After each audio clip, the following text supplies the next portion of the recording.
Charles Breakfield is a data telecom solution architect and co-author of the Enigma Series, a collection of thrillers that explore the dark side of technology.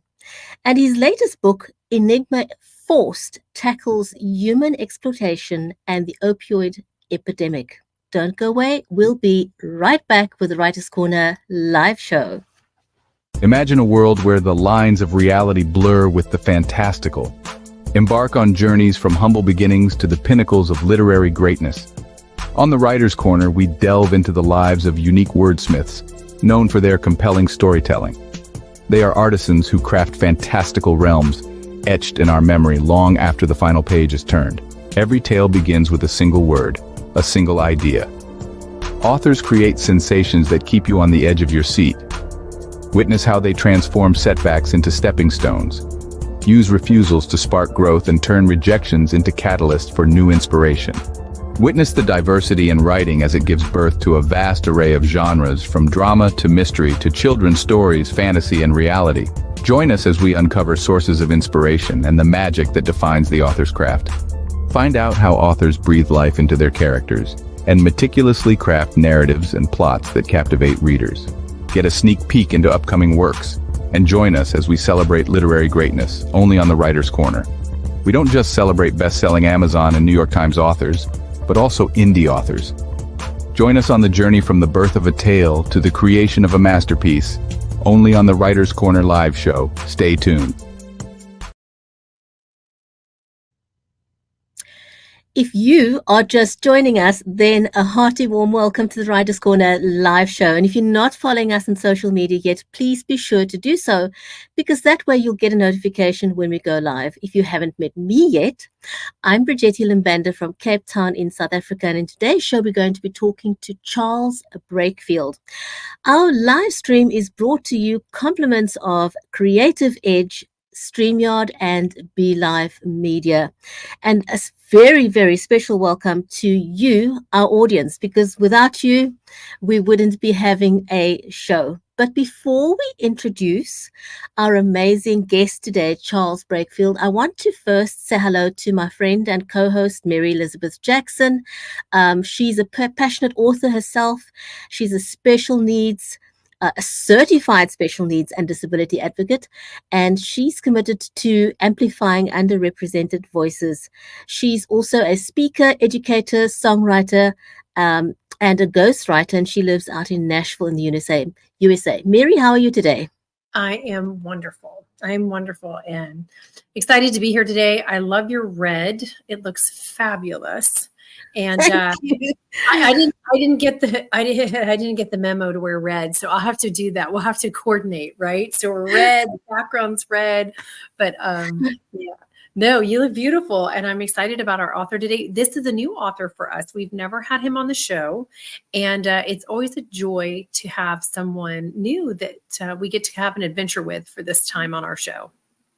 Absolutely. And I think Charles told us earlier when we were chatting that his co-writer may pop in if she is able to join us. Yes. So that will be a very, very pleasant surprise. But for now, Charles Breakfield is a data telecom solution architect specializing in digital security, blockchain solutions, and unified communications. Now, he is the co-author of the Enigma series, and he combines his technical expertise with a passion for storytelling. His multicultural upbringing, influenced by his father's military career, enriches his writing with diverse character perspectives. But who better to tell us his story than himself?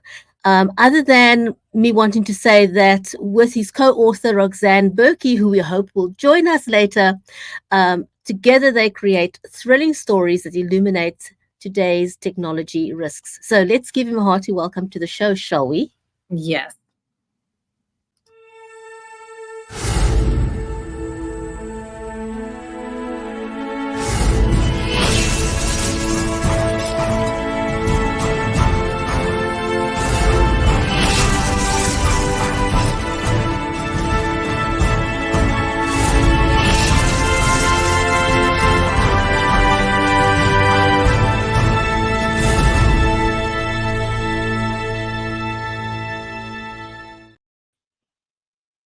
Hi, Charles. How are you? Welcome, welcome.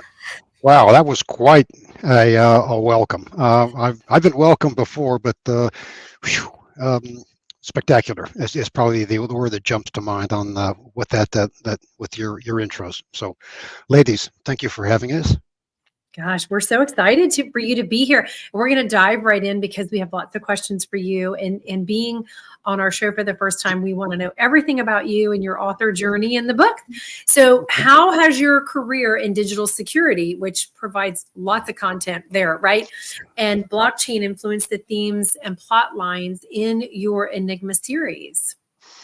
Well, we've studied technology for a couple of decades, and there's always something interesting about it that we like to take it and see, okay, what would the bad guys do with it? And that's where we take that divergence of okay, blockchain, it's great, it does all this neat stuff, and oh, wait a minute, how come all of the bad guys are using cryptocurrency to be able to launder their ill-gotten profits? Ooh, gee, that's an interesting topic just by itself. And we did that in one of the books. Artificial intelligence um, looks so good on the surface, and yet it has a dark side to it that we like to explore. So, um, being able to use the technology and seeing how it can be distorted and leveraged incorrectly, those are the things that we're interested in exploring and alerting people to, and saying, "Hey, this sounds great, but would you thought about this? Have you thought about that?" And so that's where the storytelling comes into play. I like that because it's things that people don't really think about, and I'm a bit of a technology maverick myself. And sometimes I really have to pull back and say, hold on a second, let's look into this a bit more before you use it. How do you balance the technical aspects of your stories with character development and plot progression? Well, if you've ever spent any time in a data center, you know that we're all kind of peculiar people. That um, we turn wrenches, we move servers, we spin up. Yeah, that's what we used to do, and now we spin up cloud virtual servers and cloud. So um, it's fun background discussions, but it's really the storytelling. Um, it's the reality check that as you're going through, you can see, okay, these people, they seem like they're reasonably normal. They're there's the good guys, there's the bad guys, but the technical facts are what make it real. It's the real reality of, yes, you can get in, you can seize an entire corporation. And I've been in corporations where they said, okay, we have a virus here, so everybody go home. We can't do anything if you can't reach the servers, and that's a very uh, uh, um, uh, generic approach to some of the problems that show up. But um, there's so many attack vectors that people use, and then what happens is then the storytelling really kicks into high gear because it's like, how do the personalities deal with a problem that's like nobody's ever seen before? There's not a solution for it. You don't just, I'll go to Amazon and order a solution for this particular virus that's crippled my entire company. Doesn't work that way. So that's where you get to see how do people work and react under pressure. Mm. And it's awful. It is. It's the reality of that. In the fiction world, it's awful, right? And then in the reality in the world, it's awful too. And the company my husband works for, it happened during the pandemic, and then one of our hospitals here recently, and it's just turned the world upside down. And Yeah. there's just it takes forever and ever and ever to recover. So it is an awful thing to go through. Can we're talking about real world things in technology that happen. Can you share an example of one risk that inspired a particular scene or character in the Enigma Forces? The one that I'm kind of fond of is the cyber, we call them freebooters, people that are selling a solution that's not quite ethical, but it does solve a problem, and they Mhm. take it to Venezuela. And they take their cryptocurrency to Venezuela and basically offer them the opportunity to be able to apply it and to help their crippled economy. Now, that's exactly what happened in, I guess it was, we were at 2016, 2017. We had postulated that Venezuela would have to go to a cryptocurrency based environment because what they've done to their entire economy, and they actually did that before I launched the book. I was so irritated. I sent a note to Madura and say, "Dude, can you just hold off just a little bit so I can publish? We can publish our book ahead of the so we look like we're geniuses ahead of the actual event." Um, he wasn't real kind about the response, and because you're both gentle ladies of good breeding, I won't repeat the vulgarities that he hurled at me for his answers. Wow, that's amazing, and thanks for sharing that example.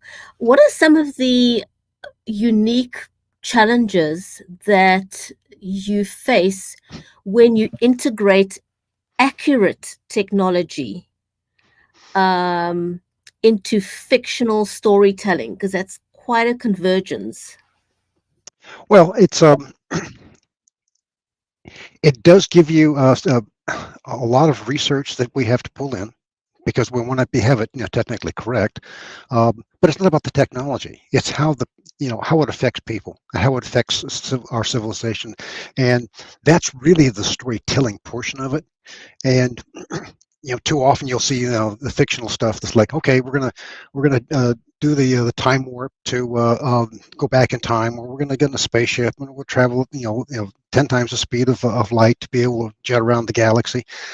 We don't have that kind of technology currently, but um, things that we do have that have been leveraged to our disadvantage, those are the kind of stories that we like to be able to bring to the audience to say, hey, look, have you, this is what could happen if these factors go unchecked, and that's where the storytelling gets its chilling effect, if you will, because it's all too clear that this could happen. We could be that kind of victim. We could have um, one of the horrible scenarios that the military has indicated that their supply chain, that you go into battle, you're expecting to have ammunition, food, warm clothing, that kind of stuff sent to you at a certain place at a certain time, and if all of that is disrupted, that basically ruins the the attack vector that was planned, the ability to be able to do it, and it's such an easy thing to be able to accomplish, um, not even having to fire a weapon, just ruin the delivery of all the goods that you need to be able to run a war. And now you see that what we like to call the technology is today's weapon of choice. That's a tagline that we use on most of our books. Mm. Yeah, that's a easy way to, I don't want to say easy way, but it is definitely a way to cripple things. And you kind of talked about your storytelling here. We'd love to know what drives your passion for storytelling, and along with what you hope your story, how you hope it impacts your readers. Do you know what your age range is for your biggest fans? We've been targeting the young adults and you know and above. That seems to be, there's a certain amount of uh, maturity that we would expect from the reading audience, because that's what those are the kind of the kind of problems that we expect they need to be considering in their line of work, their and their family day-to-day operations. The technology that's there can be distorted. Even the cell phones. Someplace there was just an idea or a note the other day that said they were using the cell phones to be able to record what the kids were doing. Their own cell phones tapped into it, exporting the activity. Is that something that was approved? Don't know. I mean, um, and a lot of the things that we see are these things. It's what's the old adage? Well, you close the gate after the horses, close the barn after the horses escaped. Trying to get ahead of the problem is probably what I don't want to say we preach, but it's something for people to be aware of, because in our world, in cybersecurity, data information like that, the bad guys are always ahead of the good guys. It takes one mistake to ruin everything that you've done for weeks, months, and years, and I've seen it just destroy careers. So those are the kind of impacts that we want to be able to write towards. Alert people to. I mean, I watched where they actually indicted a cybersecurity officer in a large corporation. I don't remember where, for allowing a breach to occur and not reporting it on time. So they basically threw him in jail. Now, that sounds extreme, but yet, in your case, Mary, hospitals taken offline. I've seen articles about those they can't access their the patient records. They can't get a prescription, as simple as that, and they can't. All that information, all of it, at risk if somebody doesn't do their work correctly. And that's the way that the world works. I mean, do something wrong, and bad guys have hauled away all your money, all your information, auction it off, or impersonated you as a buyer for weapon stealings. I mean, there's all kinds of distasteful uses that people have, and so those are the kind of things we like to alert people to. Those are storytelling techniques, because they're factual. They're things that actually have occurred. All right, nobody wants to be lectured to, but if you can put it in a good story, then you're back to the storytelling again. So that's why if I've answered your question, or if I've put you to sleep yet, Bridgetta, let me know. No. It's been wonderful. Not, and not at all. Yes, not at all. And I was going to say also, the other thing that occurred was that the hospitals here couldn't admit patients at all because of the breach. And so they, and they're still reeling from it. So then what it did was it unloaded all the other hospitals were dumped on, and so then patient care quality goes down. Right. And, think about if you had a family member getting ready to have surgery that day. Oh my goodness. Right. Yeah, it's all planned for it. Well, I mean that they took that natural gas pipeline offline for the whole east coast of the United States for like days, because the computers had been infected, and they were trying to extort money from them. This isn't. I'm not making these kind of things up. We're just basically weaving them into the story to be able to say, here's how our fictional characters dealt with the bad guys, because that's the fun part for us. Yep, as you said earlier, the bad guys always seem to be one step ahead of the curve, which means you've always got to be on the lookout for what could possibly happen next. Now, you have a love for World War II history and historical events, and how have they, or historical figures, influenced your characters or plots throughout the series? Well, by the time we got to book number 10 in the Enigma book series, somebody asked, you've got a great team of people. Where'd they come from? where did they show up from? I mean, good grief. I mean, they don't just pop out of nowhere. And so we went back and said, where they came from is from World War II. In 1939, the Germans invaded Poland and in 30 days overran it. The Poles didn't have a chance. It was, the Blitzkrieg War was a perfect example of how not to be able to defend yourself. We postulated there were three patriots who said, okay, we can't stop your military might. We can do the next best thing. We're going to steal your communications device, the thing that you encrypt all your battle plans with, the Enigma machine. And we're going to take it, and we're going to give it to the Allies, and we're going to break it. And they actually did. That's exactly what happened. The Bletchley Park folks and Alan Turing in World War in 1942, they basically built the first computer to be able to break that technology. We postulated those three men were smart enough to be able to make a copy of the Enigma machine before they gave it to the Allies to go break, and they built their own information dynasty. And that's where our good guys, the R group, come from.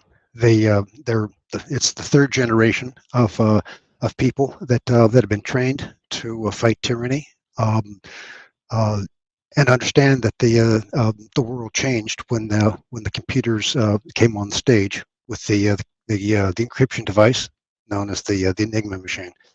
Almost every communications technology that you have employs a derivative of that technology for voice encryption, security. All of that is baked into it. So your cell phones, your smartphones, all owe their lineage to where our cyber good guys started, and they took the attitude of we're going to fight tyranny in every place, and not just the Germans, but in the cyberspace, what we call the bad actors from the dark net. Very interesting. Yes, very interesting and so complicated.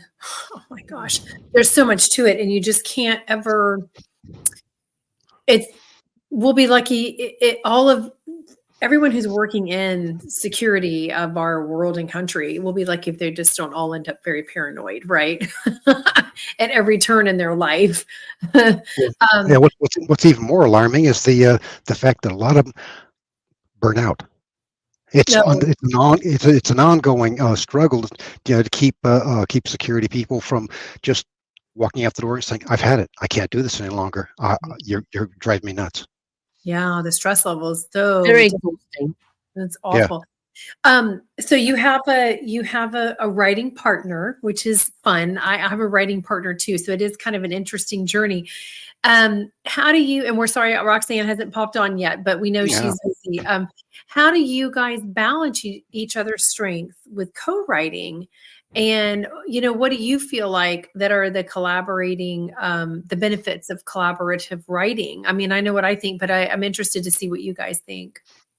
Well, we joke from time to time that I'll come up with something that a female character would have said in my mind, and she'll look at me like, "You got to be kidding me. No female on the planet would say that, Charles." So, and conversely, I get the chance to be able to preach what a male would say in a certain circumstances. We need to put in more masculine sounding words like doser, pipe wrench, 2-ton semi, that kind of thing. And so that there's that give and take that works for us. We've written together for since the beginning of this century, for 2 decades. We were doing technical manuals, then we were doing presentations to be able to teach, and then one day she shows up and says,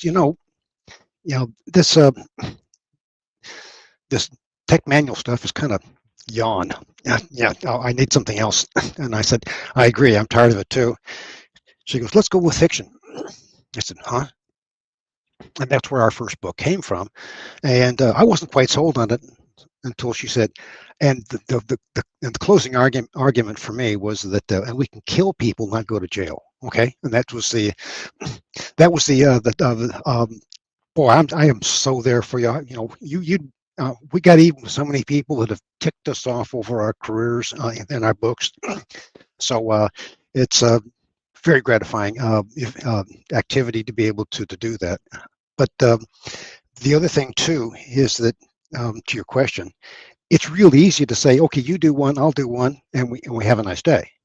We don't do that. We do we have a patent pending technique we call literary ping pong, that we bat the chapters back and forth. The characters get polished. At the end of the day, it can't read like Charles did this one, Rox did that one, and that's maddening for a reader. And so by the time we finish polishing it, even our editor goes, "Who wrote this one? This is," I said, we won't tell, you know, because it's that story crafting technique that it just takes years to be able to perfect, and we're quite proud of the results that we've turned out. I think it's quite an achievement, you know, being able to work together the way that you do, like, you know, Mary does with her writing partner.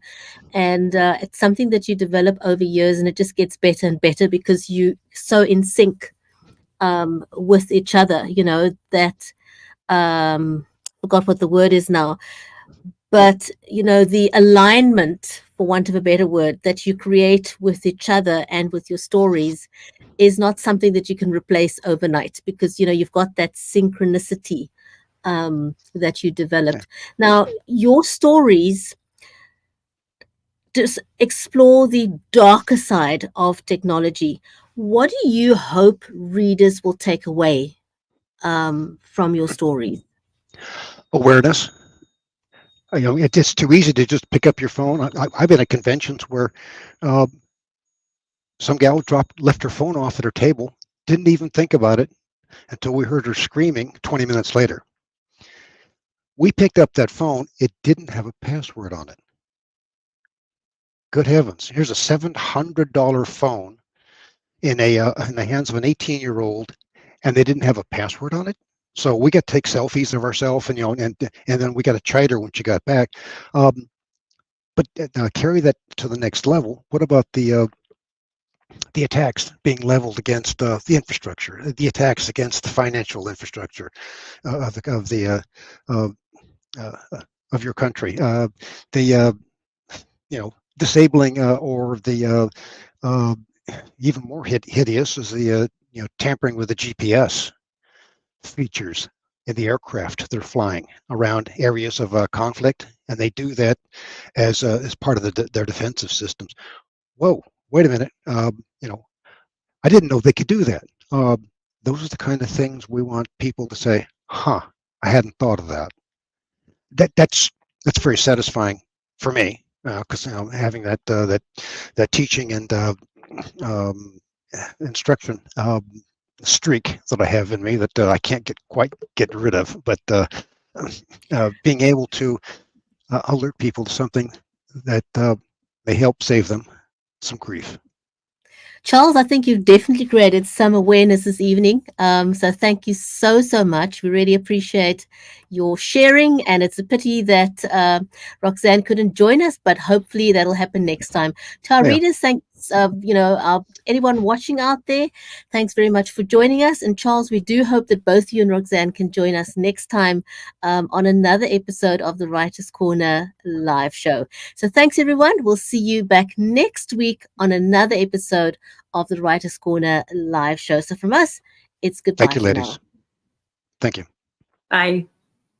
Thank you for joining us on the Writer's Corner live show. 30 minutes of insightful author conversations with some of the biggest names in the industry, including award-winning authors and international indie sensations. Join us on the next episode of the Writer's Corner live show.